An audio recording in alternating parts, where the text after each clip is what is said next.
35 গুণিতক 25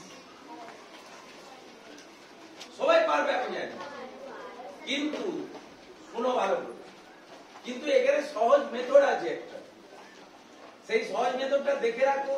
আমি যে যে টপিকসটা বলবো, যে যে পদ্ধতি বলবো, সেগুলোকে মাথায় রাখবি, তাহলে অঙ্ক করা কত সহজ হয়ে যাবে। 35 আর 25 এক লটে গুণটা হবে, এক সারিতে গুণটা করে দেবো। আমাদেরকে তো দুবার করে নামাতে হতো, করতে হতো তো, কিন্তু আমি যখন করবো এই ধরনের অঙ্কের ক্ষেত্রে দেখো সবসময় 10 বিয়োগ করা আছে। 35 থেকে কত কম? 25, 10 কম নয়। এটা একটা এর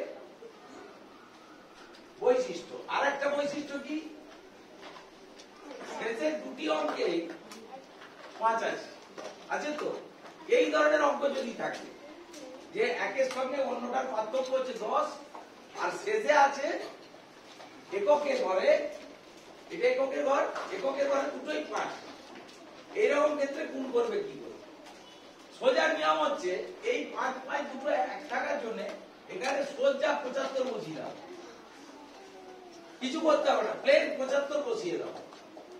এরপরে তোমার কাজ হচ্ছে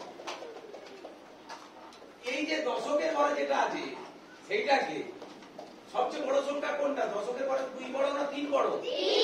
3 বড়। 3 এর সঙ্গে 1 যোগ করো, কত হবে? 4 বেরোলো। 4 কে এবারে এই 2 এর সঙ্গে গুণ করে দাও। 3 এর সঙ্গে 1 যোগ করলে 4 হয়, 4 এর সঙ্গে 2 গুণ করে দাও, 8।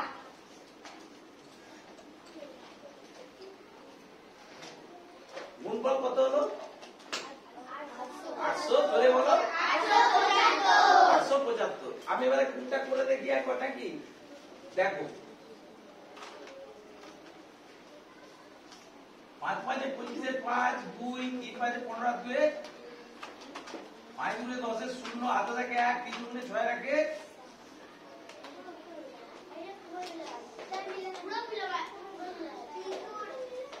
কি ভালো লাগলো?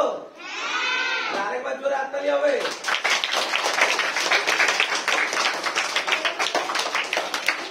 বুঝে গেছে?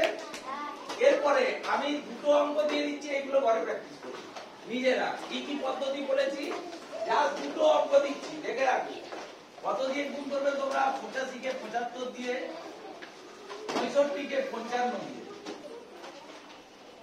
ঘরে করবে দুটি অঙ্ক, 1 2।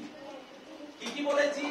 দুটি একক এক থাকার জন্য 75 বসবে, আর এই দুটোর মধ্যে যেটা বড় তার সঙ্গে দশকের ঘরে দুটির মধ্যে যেটি বড় তার সঙ্গে 1 যোগ হবে, তাকে ছোটটার সঙ্গে গুণ করে দিতে হবে। আমি আর করে দেখাচ্ছি। ওকে, আমাদের আজকে এই আনন্দদায়ক ক্লাস শেষ করা হলো। পরবর্তীকালে আমরা কিছু জন্য যাবো। ধন্যবাদ।